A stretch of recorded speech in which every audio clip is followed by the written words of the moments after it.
سرائے عالمگیر سے T V 19 news کے bureau chief Chaudhry خرم شہزاد کی رپورٹ کے مطابق تحصیل پریس کلب رجسٹرڈ سرائے عالمگیر کا ماہانہ اجلاس کل مورخہ 3 جنوری 2025 بروز جمعہ مرکزی office Panjiri plaza G T road Sarai Alamgir میں منعقد ہوا۔ اجلاس کی صدارت شمون مرزا نے کی، جبکہ نقابت کے فرائض جنرل سیکریٹری ڈاکٹر تصور حسین مرزا نے سنبھالے۔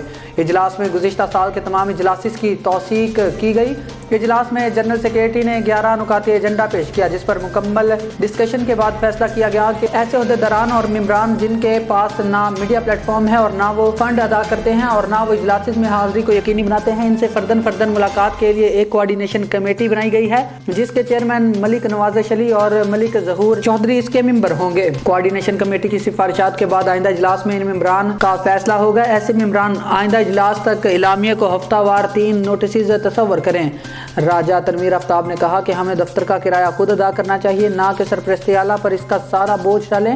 محمد ظہور چودھری اور ملک نواز علی نے پریس کلب کے دفتر کے لیے تجویز دی کہ یا اسی دفتر کی 2 سے 1 شاپ کر لیں یا پھر کم کرایہ والا دفتر کسی دوسری جگہ تلاش کرے۔ راجہ امجد محمود نے کہا کہ پریس کلب کا دفتر روزانہ کی بنیاد پر کھلنا چاہیے۔ حاجی یوسف نے کہا کہ تمام دوستوں کو اجلاس میں شرکت لازمی کرنی چاہیے۔ فنانس سیکریٹری چودھری خرم شہزاد نے اکتوبر 2024 تک کی بقایا جات کی لسٹ پیش کی، جو کوآرڈینیشن کمیٹی ملک نواز علی کو دے دی گئی۔ اجلاس میں یہ بھی کہا گیا کہ میڈیا پلیٹ فارم کا نمائندہ ہونا چاہیے اور روزانہ کی بنیاد پر اس کی نیوز اخبارات یا چینلز پر دکھائی دینی چاہیے۔